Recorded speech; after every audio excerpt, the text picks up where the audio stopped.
নমস্কার, আমি ডক্টর রমিজ মণ্ডল। এখন তীব্র দাবদাহ চলছে, এই সময়টা খুবই গুরুত্বপূর্ণ। যারা বাড়িতে পোষ্য রাখছেন তারা নিশ্চিত করবেন যখন ওরা দুপুরবেলার দিকে বা সব থেকে গরম যে সময়টাতে থাকছে সেই সময়টাতে আপনার ওর পাশে থাকুন এবং একটা ওয়েল ভেন্টিলেটেড কোনো একটা জায়গায় রাখুন। মানে দীর্ঘক্ষণ যখন কোনো জায়গায় ও আশ্রয় নিচ্ছে, একটা ওয়েল ভেন্টিলেটেড জায়গা। আর যদি সেটা সম্ভব না হয় তাহলে কিন্তু এয়ার কন্ডিশনার বা এয়ার কুলার ব্যবহার করা যেতে পারে। আর এয়ার কুলার ব্যবহার করলে 26-এর আশেপাশে রাখাটাই ভালো। সবসময় ডাইরেক্টলি এসি চালিয়ে কম টেম্পারেচার দিয়ে ওদেরকে রাখবেন না। আর প্রথমেই চালিয়ে 24-26-এর আশেপাশে রাখা যেতে পারে। আর অনেকক্ষণ দীর্ঘক্ষণ ধরেও এসিতে রাখা যাবে না। যদি রাখেন তো 3 থেকে 4 ঘন্টা একটানা রাখা যেতে পারে। বাকিটা সময় আপনাকে ওর সাথে একটু খেলাধুলা করতে হতে পারে বা কোনো ওয়ার্কআউট করা যেতে পারে। আর এই সময়ে খাবার দাবার নিয়ে বিশেষ চিন্তা দেওয়া উচিত, সবার দেওয়া উচিত। যারা খাবার দাবার দিচ্ছেন তাদের কোয়ান্টিটি অনেকটা কমিয়ে দিন, খাবারের জলীয় অংশ বাড়িয়ে দিন। সেটা স্যুপ হতে পারে বা গ্রেভি হতে পারে, এইগুলো নিয়ন্ত্রণ করতে হতে পারে।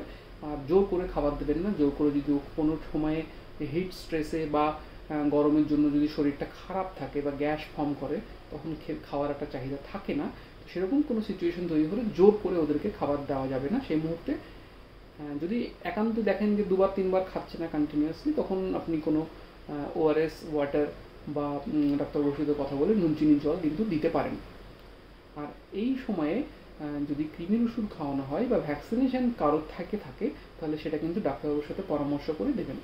একদমই না, একদমই আমি এটা বলছি না যে গরমের সময় ভ্যাকসিন দেওয়া যাবে না, কৃমির ওষুধ দেওয়া যাবে না, এমনটা নয়। ভ্যাকসিনেশন সবসময় দিনের একটা এমন সময় দেওয়া উচিত যখন তাপমাত্রা তুলনামূলক কম থাকে। সেটা সকালে হলে সকালে, বিকেলবেলা হলে বিকেলে, সন্ধেবেলায় হলে সন্ধেবেলা। এটা নির্ভর করে প্রতিটা দিনে তাপমাত্রা বিভিন্ন সময় বিভিন্ন রকম থাকে। এটা নির্ভর করবে আপনার ডাক্তারবাবু আপনাকে কীভাবে গাইড করবেন, পুরোটাই তার উপর।